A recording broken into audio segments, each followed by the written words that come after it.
Hello dear viewers, Lorenzo here, episode 43 of KSP to Mars, and surprise surprise, we are actually going to Mars this episode. Isn't that amazing?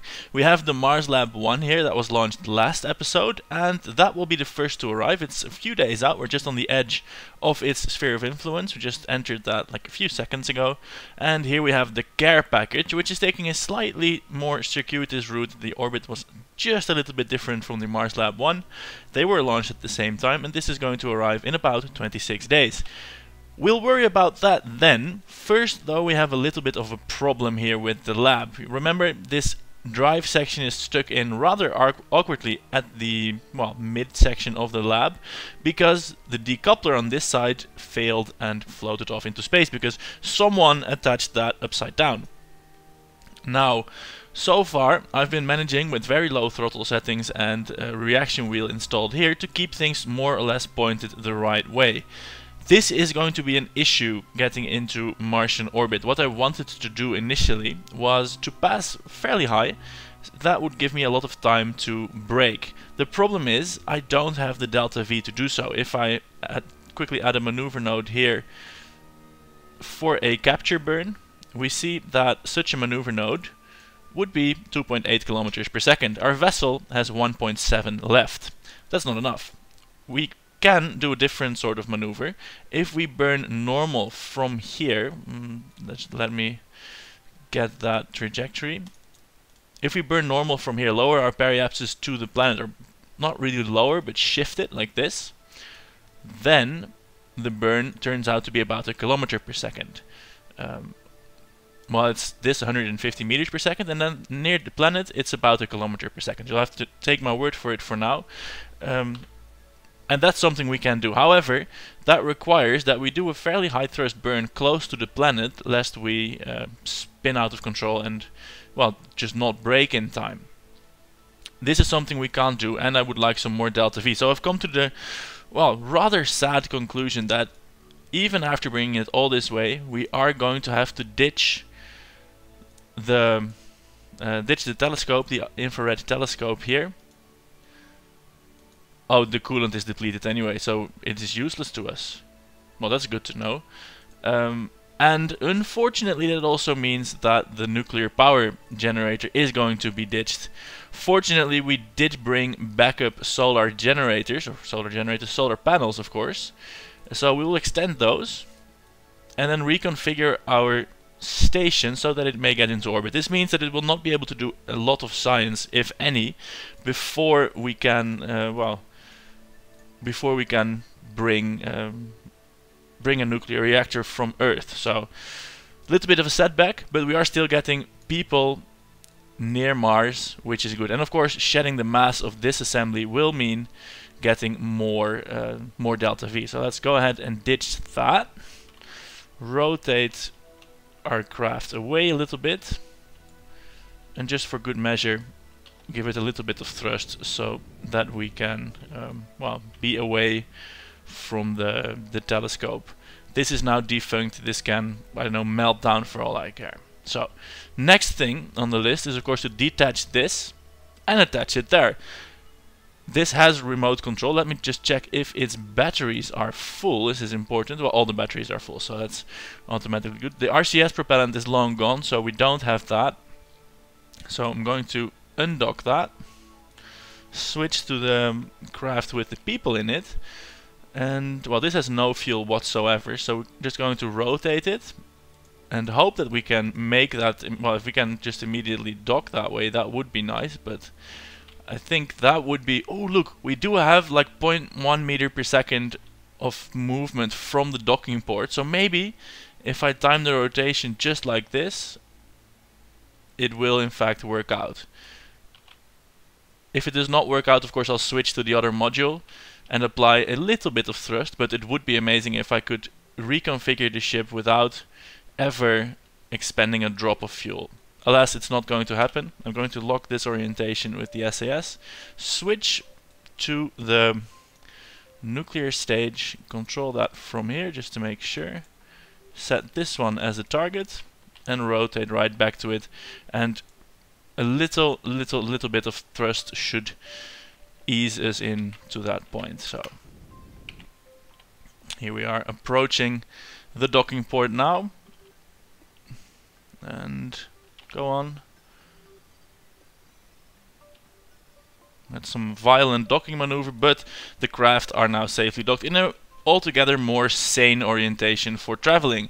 It is a shame, of course, we brought the telescope so far. We could have ditched it in Earth orbit, and now we have, what, 2.4 kilometers per second of delta V. So now it's no problem to lower our orbit to Mars, get into an orbit there, and, well, just do all those burns without fretting. Before doing that, let's do science, because our crew members, these are the first Kerbals in a Martian sphere of influence. So we're going to begin with a crew report.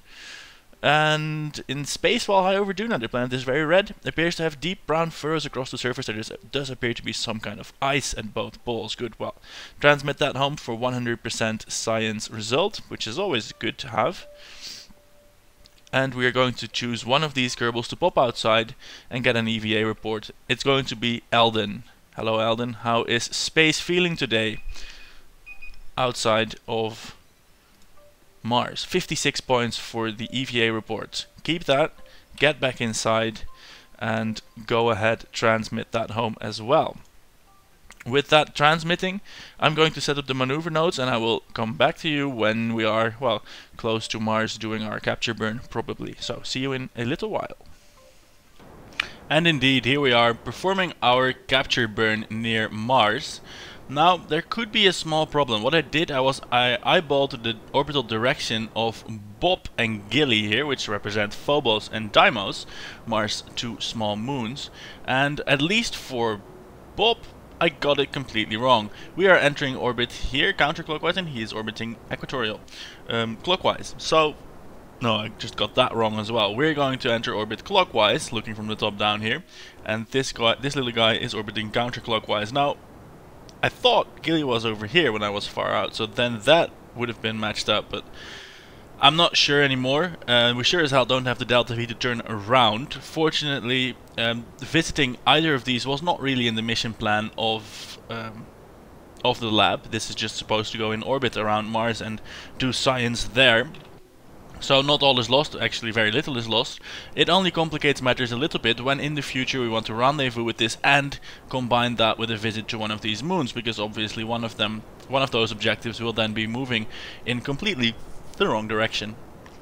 For now though, let's just focus on getting into orbit here, which should be fairly self-explanatory. Unfortunately, it is night again here, and let us take the opportunity to see if 380 kilometers counts as space near Duna, Mars, so that we can do more science. Yes, 35 sciences from the crew report, and I think it would probably be stupid to step outside while the engine is burning. So for that, I'm going to quickly shut off the engine, and Eldon, practiced Kerbal that he is, gets to go outside for that. Where is he? That's a guy. EVA report. 56 science points again. Getting back on board, and of course lighting the engine again. Now we can transmit this home, review the stored data, and transmit. That is 160 science points already, and from my memory that means that we get a new rocket engine at the end of this mission, which is of course wonderful. Now while this burn is happening, let me talk to you a little bit about my YouTube channel, which is of course what you're watching right now, and isn't it amazing? That's not what I wanted to say though. Sometimes people, they ask me like, why do you do it? You spend so much hours doing that stuff, and does it make you rich? Well, the answer is sadly no, it does not make me rich. The AdSense terms of service, they prohibit me from disclosing the exact number, but let me assure you, it's definitely a single figure income. So that's not, it's just like playing the game and making videos and talking to you guys that, you know, are not here. Maybe it's weird, maybe it's not. One other thing, I'm just about coming up on 150 subscribers, which is of course amazing. Thank you all for subscribing so much. But a way more important milestone, at least what I like, is that since about 10 days, the daily views have totaled more than 24 hours, being watched about 1.5 to 2 days per day, which means that on average, somewhere in the world, I'm always speaking. My voice never ends. That's magic. That's awesome. I like that. So yeah, just wanted to share that with you. The EVA has vanquished the maneuver node, so let's just re-add that and see how much delta V we have left to burn. We want a somewhat tight orbit, although for an orbit this tight we need 1.8 kilometers per second from here on out, and we almost have it. We're just going to burn the tank dry, I think, and see how close we can get the orbit, so that, well, you know, we're in a reasonable, nice Martian orbit. It will be about, well, the engineer can tell me, 6 more minutes of burning, and I will cut straight to the end of that. And there we are, at the end of the burn. The final orbit is 15,000 kilometers by 196. That should give our scientists a nice range of different conditions to experiment with. And, importantly, if we ever do launch a fuel module to, well, move this station to a more appropriate orbit, we can push this out way far to the edge of the sphere of influence, where it will be relatively cheap to change direction. See, if we want to stop now and accelerate in the other way, that will be about 8 kilometers per second, twice this number that's in the orbital display now. However, if we push out our orbit way, way out there, let's see what that would cost.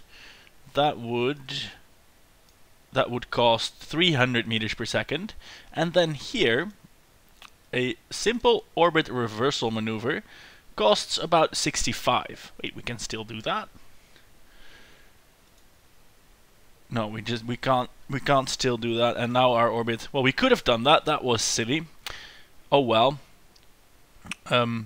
Too bad there. Anyway, we can do that later with more fuel.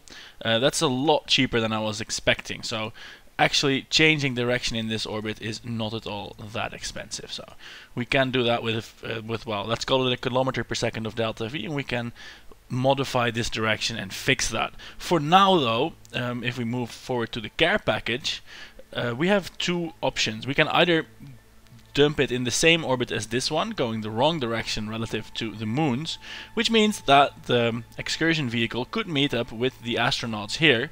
However, that excursion vehicle was designed to go to the moons, and it won't have enough delta V to do that now. So that's a bit of a problem.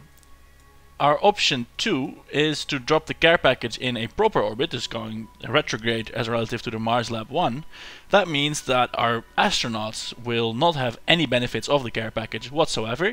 However, that our ion-powered probes are in a proper orbit to intercept these moons and do science there. And then of course our unmanned landers, they will function no matter what.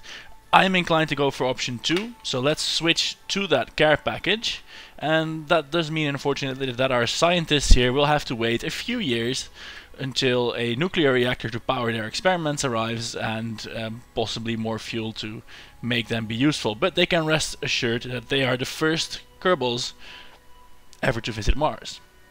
Will they ever leave again? That is of course the question, but hey, their spaceship has the capability to survive for long times and return home. So we're sticking with our credo, our mission statement.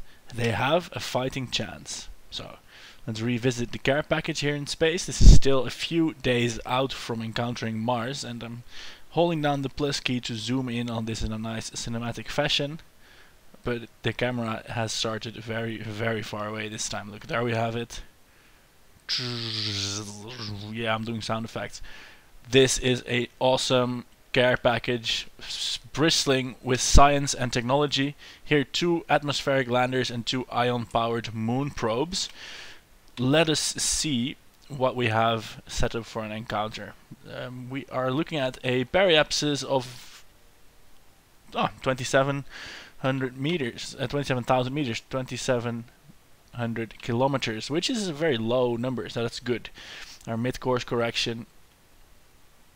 Oh, look at that! The Mars Lab 1 debris is leaving the sphere of influence. That'll be the telescope and that stuff.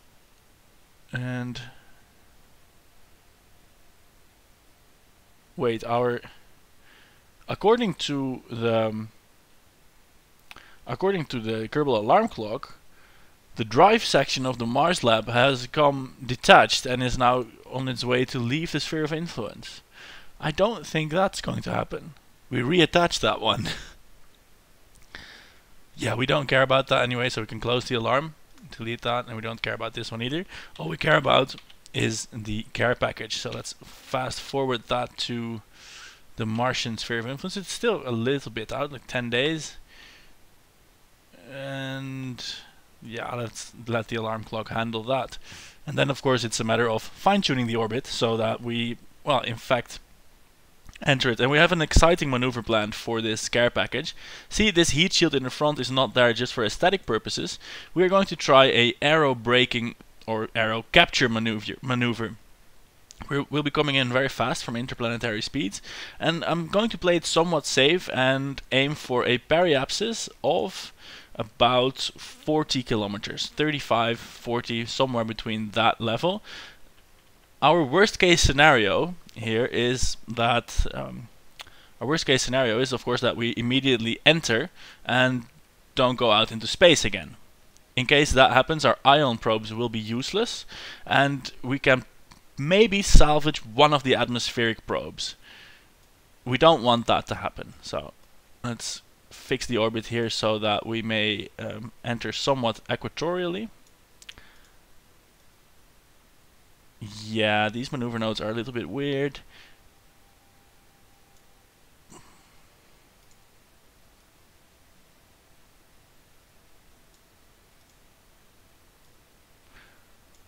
What I'm trying to do here is to rotate our orbit so that we get into a nice equatorial plane with a periapsis that's low enough for aerobraking. I'm going to set that up and then skip forward to the actual aerobraking pass. So see you then. Here we are. We're coming in for a aerobraking pass. The periapsis I set at 30 kilometers. I had a peek at our previous Mars lander. That periapsis was 15 kilometers and led to a entry. That, however, it did from a orbit and not a interplanetary trajectory. So this one is going to be somewhat higher. However, our surface area will be larger. Let's actually inflate that heat shield. And we have one shot at this. If we don't slow down by enough, then we're going to leave the Martian system because we don't have the delta V to do all of our braking on rockets. So we have 1 kilometer per second of delta V left, and we can either use this to escape the atmosphere if we slow down too much, or we can use it to, well, brake for the remainder of our capture if it turns out to be not enough. I'm very anxious to see if this is going to work. Will, in fact, all the parts behind this heat shield, I think they would be, will they be nicely shielded? Will this vessel be stable through the atmosphere? And of course, will I have judged the periapsis to be somewhat reasonable? All important and difficult questions. One good thing is that in the case that everything goes wrong, let me just modify this stage. I'm going to put these heat shields on the landers in their own stage, and I'm going to deploy all the other things. That means we now have sort of an abort button. Oh no, I can't make docking ports decouple in a stage. I was gonna say if I deploy everything, and then all these things would pop off the ship and have their parachutes deployed and so on.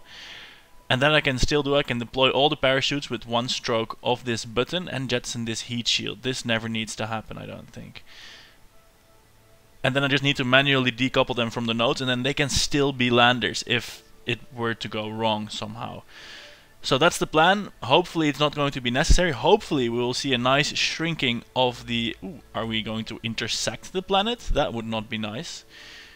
I'm going to assume that this is a anomaly in the terrain, that we are not in fact headed for a lithobraking, which of course is a funny name, a funny word to describe braking by crashing into rocks, the lithosphere of a planet. Right, at 170 kilometers, let's see if we can do some science. Maybe not all of it has been done. Can we do gravity data? Well, we can transmit that home for a few points. Let's not do that though. That's probably going to be a bad omen if we transmit science now. Let's have a look. Solar panels, they are quite useless here. We do have them already. And of course we have goo canisters. I think the goo canister has been done here, and it has. So I'm going to hit some time warp until we reach the atmosphere, and then we shall see how this vessel behaves. Oh, we are already in the atmosphere according to the game. Wow. That starts a lot higher than I remembered it. So yeah, I'm going to pop a maneuver node on the periapsis and basically drag that back so that we can see how much delta V still needs to happen before we are at least captured. I don't care about being in a low orbit, but capturing is important to me. So we are losing speed here, and this counter needs to go below this number of available speed. At least get near, but get close to it, because let's have a look, we have no fuel in this. We have a little bit of fuel in this, and we have fuel that's not counted in the delta V calculation in these two lander probes. We can use that in the nuclear engine as well. So if we come up short, we have a little bit of a spare gas tank, but I would prefer, of course, not to use that. So we are now in the atmosphere using this heat shield. Whoa, we are experiencing a lot of drag on the heat shield. Probably because it's so large. Oh dear. If it's going to be like this, I think we're going to enter. I'm going to turn upwards a bit and boost to get to raise our periapsis a bit, because if it's proceeding like this, then it's not going to go well. Let's have a look. Look at the orbit. That periapsis need to be raised. Can we still do that? Oh dear. This is not going anywhere. I think we have a problem. I'm rather sure of it. This is not going to happen well. This heat shield has so much more drag than I expected. We are currently at we are decelerating at 5 Gs already. That has probably something to do with this being a very, very large heat shield. It means our probes to the moon are bust. That's for sure. It also means that because I can't control all the probes at once, we are only left with one atmospheric lander, one of these guys. It also means that the next time I'm going to do aerobraking at Mars with one of these babies, I am going to go for a periapsis of about 80 kilometers and not something as ludicrously low as 20. We are already headed for an impact trajectory now. All I can hope for now is that, well, for one thing, the frame rate of the computer keeps up a bit. All I can hope for now is to, well, not burn through the heat shield and slow down before we reach the surface of the planet, because that of course would present a problem in and of itself. Yeah, this whole care package mission has been reduced to a single atmospheric lander, and I am wondering how to separate off this this craft. I could try landing the whole thing, just using the 8 parachutes from this and using this as a sort of crumple zone, but that might be a little bit too ambitious. Let's see, how did this heat shield do? Wait, it doesn't even have like ablative shielding? No. This thing just manages always, I think. I have no idea what's going on. Alright. What we can do before we inevitably crash is do a gas chromatography survey. This will happen from the atmosphere just as well as it will from the ground, and we can transmit that home. That is of course nice information to have. Did we bring a magnetometer? Because now it becomes important to do as much science before any inevitable demise cripples our spacecraft. A temperature scan, we can probably do that as well. No, we already did that sometime. I am looking for my magnetometer. This one here. Log the magnetosphere.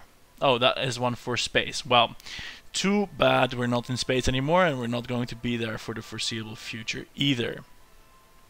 We have a mostly carbon dioxide atmosphere, a little bit of nitrogen, a little bit of argon, a little bit of oxygen.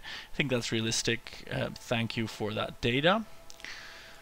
And we can probably do a goo canister as well. we have a bit of luxury now that we are not leaving here anymore. We can just spam our science kits because we have more than one. Yeah, transmit this home as well. How is our electric charge doing? Now, of course, we want this module to be our show pony, because this one is going to land. Yeah, I think that's what I'm going to do. I'm going to deploy the parachutes, all of them, and then separate this craft from the main bus, hoping that they will remain close enough together so that they will both be simulated and not just deleted as spare debris, because I would like to see both of them, you know, survive and become wreckage together. And that probably means that I should pop the emergency stage. We are going at 700 meters per second. I think that's a fair speed for these parachutes. Let's do that. Are they now all deployed? I hit the spacebar, but nothing did happen. Deploy chute. Go on. Yeah, there they are. Here we have the chutes. These engines are now primed and ready to go as well. They are, of course, behind a heat shield, so that won't work. How far are we above the surface? Still 15 kilometers up, so if all goes well, these chutes will deploy at the same time, and then they might slow down the craft as a whole, enough to, well, to survive it to the ground. Or they might rip off these, which sounds horrible, but isn't that horrible in fact, because then I can just switch to one of these and land that. Of course, the ion probes, they are bust. They are gone.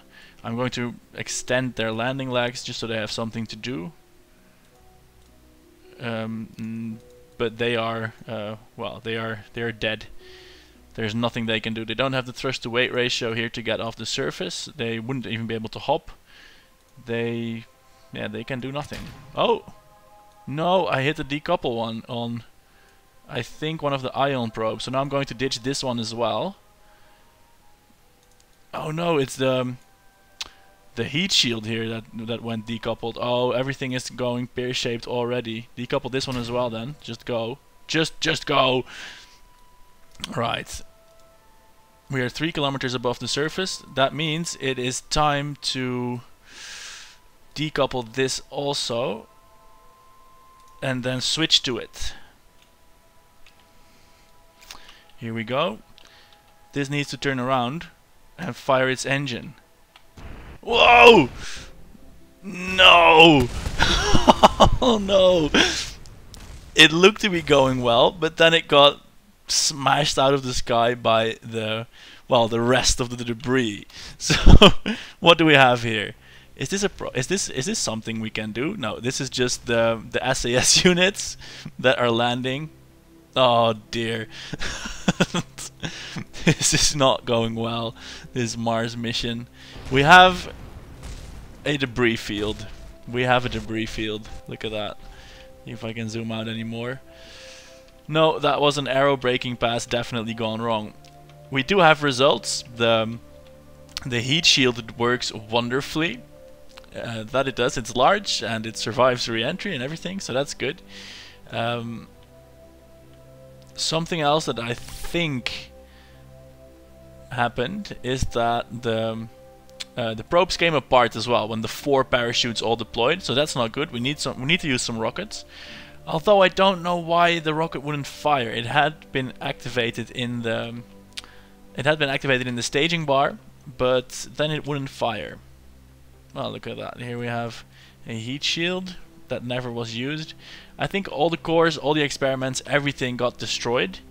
And, well, yeah, we have a debris field now on the surface. A broken probe, a debris field, and a laboratory in orbit. So I suppose, yeah, all the promised sciences, they are not going to happen this time. Well, we have the Jupiter science probe, of course. Let's add an alarm for the next Mars window so that we can try this again someday. So, origin... No. Change origin from... I want the origin to be Kerbin. To Duna. We have a window coming up in 1 year and 141 days. So, another mission that was not quite so successful, and I was so hopeful for it. Turns out aerobraking, a big inflatable heat shield, is not at all the same as aerobraking a small lander probe. Oh, what happened there? Oh, this fell through the surface. So yeah, let's go to the Space Center. Last save was 1 minute 25 seconds. Yeah, that's nothing important will have been lost in that minute. Okay, so still no wonderful surface results from Mars. Somewhat more painfully, no landers on the moons. No excursion vehicle for the astronauts in orbit. The astronauts are in orbit. It is a retrograde orbit, which was not the mission plan, but still a measure of success. Let's have a look at the R&D building and see what we can get. We have 1,133 science, and that's good. That means we can get, well, we can have our pick really. Well, no, these are 1,000 points. Experimental electrics, deployable phase array transceiver. Well, I don't know what the benefit of that will be. Apart from that, it will be smaller. And here we get antimatter collector, containment device. Well, we don't. 2,000. That's we can't get that. What I really want is this one, the 3,000 science point fusion power. And well, the antimatter initiated reactor is of course amazing, but we don't have antimatter. Fusion reactors are amazing enough by themselves. They are gigawatt level power generators. If we stick one on our space station, we will have a monster, humongous power transceiver. That's always good. And I think this one here, yeah, the DT Vista inertial fusion engine. This is the engine of the future. It's basically a fusion torch, I think. It gives me 15,000 ISP with a maximum thrust of 1100. So that's a super powerful engine. With this we can go anywhere. We might even be able to catch up to our Uranus probe or something else. Anyway, this is going to be fun when we have this. First though, for 1,000 points, I'm going to get this slightly more mundane engine, the Deinonychus 1D. It has 1,425 thrusts and does so at an ISP of 309 to 368. It's basically a mainsail, but better. So let's get that. And to see what I'm talking about, I'm going to go to the VAB and compare the two for you. This is based on a real-life concept done by SpaceX, by Elon Musk. It's a methane oxygen burning rocket, and that is more effective, more weight effective, easier to store, non-toxic propellants, all good things. So let's have a look at that engine. We have the mainsail here. This is our workhorse of today. It weighs 6 tons, the engine itself. It has 1,500 thrust and does so at 280 to 230 specific impulse seconds. So it's good, but it's also inefficient. So then we move on to our Deinonychus, if I can find that. Here it is. That has slightly lower thrust. Excuse me. Slightly lower thrust. Just a little bit over half the mass, so it's 3.5 tons. And it has a lot better ISP. 309 at sea level compared to 280 and 368, which rivals the very best chemical engines we have. So this should enable us to launch more payload into orbit, which is always good. So with that, let's move on to the next episode. That will happen tomorrow. I'm not quite sure what we're going to do yet. Probably a visit to the science archives, see where we can scrounge some points. Maybe a moon mission. It's been a while since we went there. Or just zipping forward to the different launch windows and doing fun stuff there. Anyway, check back tomorrow to find out what it's going to be. I'm Lorenzo. Thanks for watching, and don't forget to subscribe. See you tomorrow.